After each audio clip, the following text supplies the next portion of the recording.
The California Honda dealers, Chris McGee, Derek Fisher, Big Game James Worthy, Mike Bresnahan. Allie's going to join us in a little bit.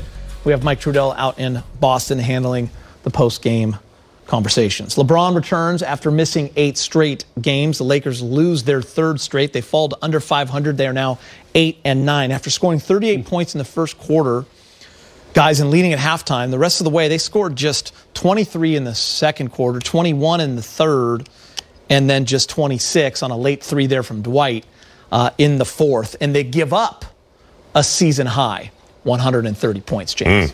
It was ugly. Yeah. Yeah, I had a cigar all ready to light up. I had a bet with Cedric Maxwell. He's back there smoking his cigar right now.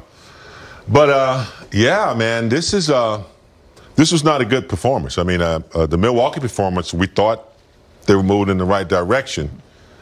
To come into the Boston and lay an egg like they did tonight was kind of bad. You know, to get beat up like they did by a team that was kind of struggling themselves. But you always know a struggling team is dangerous, and the Lakers struggling themselves to be out rebounded the way they were, to be beat up in the paint the way they were. The amount of layups that the Celtics were able to get by just moving and playing good, solid basketball, which is kind of embarrassing for the Lakers to have that kind of performance. So, yeah, there's somewhat of a little virus in there. You know, you feel good some days, you'll play a good game against Milwaukee. Next day, the virus sets in. Oh, I'm a little sick. Third quarter, I mean, not physically sick, yeah, but third quarter woes again. You know, the same old mistakes are not being corrected. So that's a problem. So I want to give them the benefit of the doubt. LeBron came back tonight, but you cannot have performances like this over and over and over. So now I'm thinking that, wow, what's wrong with the team? What's going on with the communication? What's happening in the locker room? Not that there's anything negative going on, but it's a communication there. What's happening from the transfer from the chalkboard to the players to the floor? Why isn't it happening? So I know it takes time, but that kind of basketball, you don't like to see lack of effort, lack of, determination. Just when you start a game like they did, we're fighting, we're right there, and then up 14. All of a sudden, when that goes away, it makes you wonder, what's wrong? I mean, it's kind of weird to me. Mm-hmm.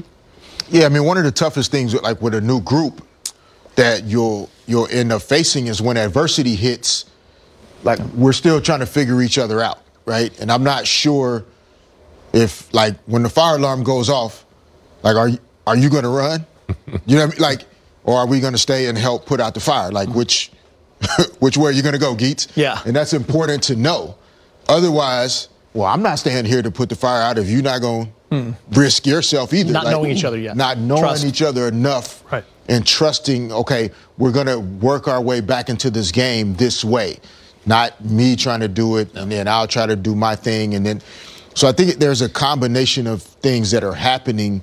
One, I think the smaller lineup is making it more difficult to protect the paint, right? Yeah. 56 points in the paint for the Celtics tonight. 56-36. And so, which is, if the smaller lineup was allowing us to be more effective offensively, right, scoring more points, then you'd have to kind of choose, well, which one do we want?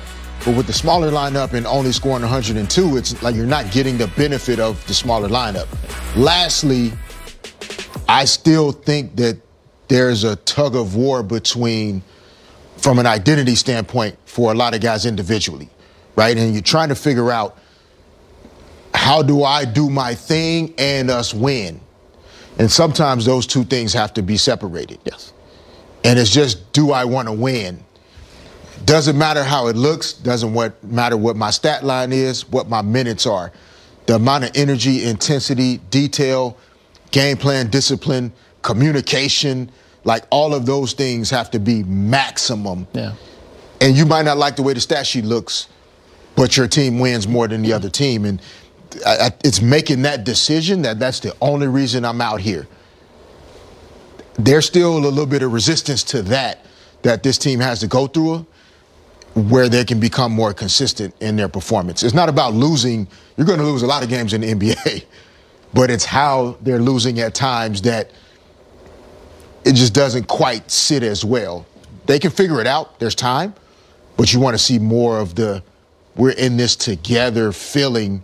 Doesn't quite look that way consistently. To answer your question, I think you already knew the answer. I'm staying right here to fight the fire with you. Okay? He's got the fire extinguisher over there. Okay, staying right here. Yeah, no doubt. To me, the biggest storyline for the whole season, thinking all the way down the road, overarching, the three big guys. How do they coexist with each other? AD, Russ, and LeBron, obviously. And there's going to be some growth there. Tonight, first game back in almost 3 weeks for LeBron. There's another storyline now that's catching up quickly to that one. The defense. Guys, coming into tonight, they were 29th out of 30 in points in the paint allowed, okay? Another 130 points given up to another team tonight. Lakers have held one team under 100 the whole year. That was Houston. They are 1-14. So, you kind of throw that game out, right? So this defense has to figure things out because Jason Tatum, he had so many strolls to the basket tonight. It was hard to watch. Just the Celtics' dominance past that first quarter. Now, maybe Kendrick Nunn comes back. In training camp, the Laker coaching staff, they thought this could be our best perimeter defender. So maybe he will help. Trevor Ariza played a lot in that Miami system last year, 28 minutes a game.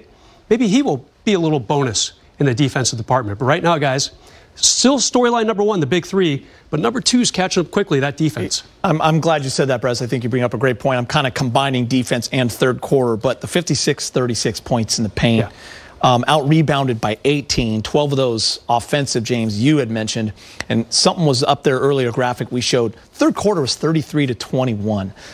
That's the 12th time this year the Lakers have lost by double-digit numbers in a quarter. 12th time this year. Jeez. That ties for worst in the league with the Rockets. So when you look at their third quarter right there, and we talked about it at halftime, guys, that's a strong first half, 61-60. But you come out and you just get beaten every facet of the game, and now you're down 11 going into that fourth, James. Yeah, I can accept, some things offensively that they don't have. I get that. But defensively, second chance points, not boxing out. I saw a lot of times where, the Celtics were just able to go in and get second shots. The effort is just, it might be there in their head, but it's not transferring onto the court. So when a team that averages 106 points gets 130 points, and a lot of them are in the paint like that, that's a warning to me that, offensively, I know they got to get to know each other, but defensively, that's just working. That's just working hard and talking. And I can accept the offense, but defensively, that's hard to accept that. Fish, when you have all these new faces, and we're talking everybody but THT, AD, and LeBron. A lot of these guys have played other places. Now, Rondo and Dwight were here, and they're now back, but different defensive systems, maybe played a different style in their careers. It is tough to get on the same page, and it shows. I know there's new players. I know there's injuries. I'm not panicking after 17 games, but what I'm saying is that they haven't showed you yet that they can be that defense that we're used to seeing the last 2 years. We're talking for 2 straight years. You're talking elite when you talk about a defense, right? Yeah. So they just haven't shown that. Little spurts. But it takes more than that, and it's going to take a while when you have all these new faces. Yeah, no, it's going to take longer. Defense requires a really high level of trust and connection that isn't there when everybody's new. And some of the guys that Brez mentioned, and Kendrick Nunn, Trevor Ariza, Austin Reeves, solid defensively. LeBron's been out of the lineup. THT just joined the team on the court the last 4 or 5 games. So there are a lot of things that they're working through in terms of why they're disconnected on the defensive end. But defense is still pretty simple when you communicate. You're giving maximum effort. But I'm telling you, you have to care about not just getting scored on yourself, but I have to care whether or not you get scored on. Yep. And it has to mean more to me that I'm going to stop your guy from trying to score on you, even if that means I have to give up my guy. And some of those things, you can see sometimes defensively when they score, their guys on the team are kind of looking around like, damn, like I went to help. Why didn't somebody come and help support me? And that's where they get killed a lot of times. It's that third, fourth, that person that's supposed to rotate on the pick and roll. It's not the two guys involved in the pick and roll or a switch or leaving a man in the corner when you shouldn't. It's a, you know what I'm saying? Yeah. It's often some of that stuff that you don't pick up right away. But when you watch it on video, you're like, wait, lack of communication. Lack of communication. Yeah, you got to communicate. You got to be talking before the play happens, or, you know, I mean, I learned in 10th grade, you know, just somebody goes to help, I go to replace. Yep. You know, that's just, that comes automatically. I mean, I know sometimes you're staying at home on some shooters and you get stuck, you get some time, but yeah, I mean, I know they're still got to get to know each other, but even that, the effort's not there. You know, in a lot of cases, that's what I'm looking at. I'm looking at no boxing out. I'm looking at smart, you know, getting offensive rebounds and things of that nature. Just little things like that I'm looking at. We were talking. Brez made a good point too. We were talking in the break room, and some of the guys recently that have left the Lakers in the last couple years. Alex Caruso, we've talked a lot about. Dennis Schroeder, who we saw in Boston tonight. KCP, Danny Green, Kuz, who have become a really good rebounder, really underrated defender, which does help you to finish defensive possessions. But those four perimeter players we mentioned, more of their identity, other than Danny Green making threes, was defense. And that's where they took the most pride in their performance, was defense, hustling, little plays, intangibles.